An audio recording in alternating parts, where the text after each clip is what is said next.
Hi, this is Christina from thegardenindianmom.com. Today's book review is on The Man Who Mistook His Wife for a Hat by Oliver Sacks.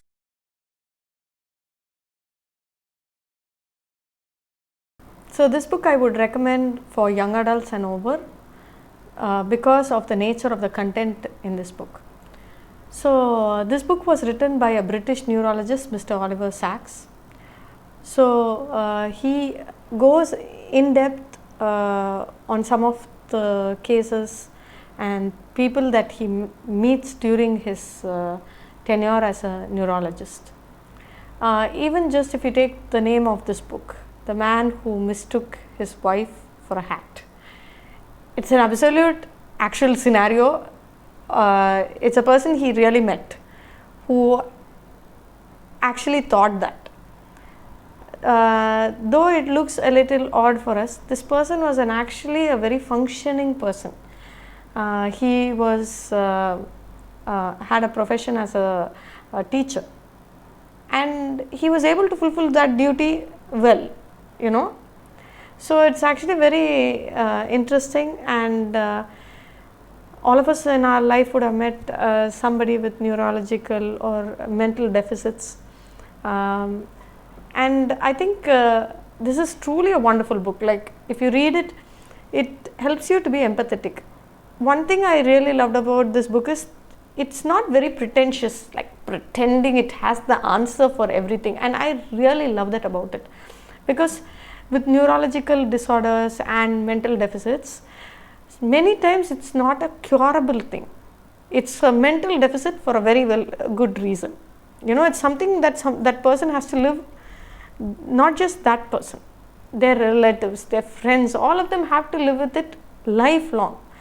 And saying that we have this magic pill is just, it's just unbelievable for me. And we see that, you know, and I think a lot of times people are just judged based on just their deficits. What about where they're brimming, you know, where they're overflowing?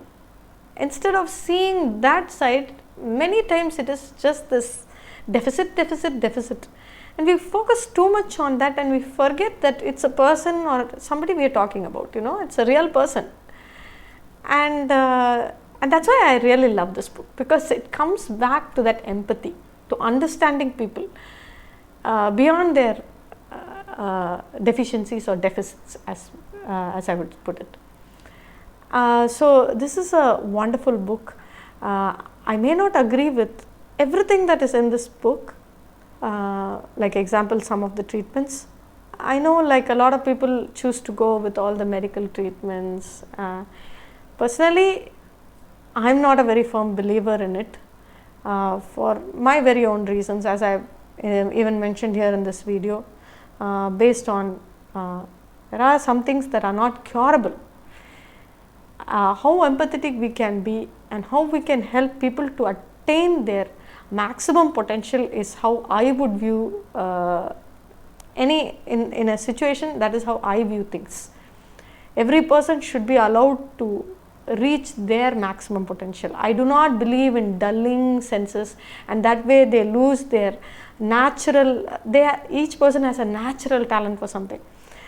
And there's a particular scenario in this book where they do talk about some things like that, where it dulls their senses, and then their natural talent is automatically gets dulled as a side effect of it. But that's a compromise that they are willing to do. So in this particular regard alone, I do not agree with it. But however, I do think it's a very fascinating book, which deals with so many different people and how they live and fit into society. So this is an absolutely wonderful book. I would highly recommend this. It was worth reading for my biology reads. So I would highly recommend it. This is it from me. Until next time, see you. Bye.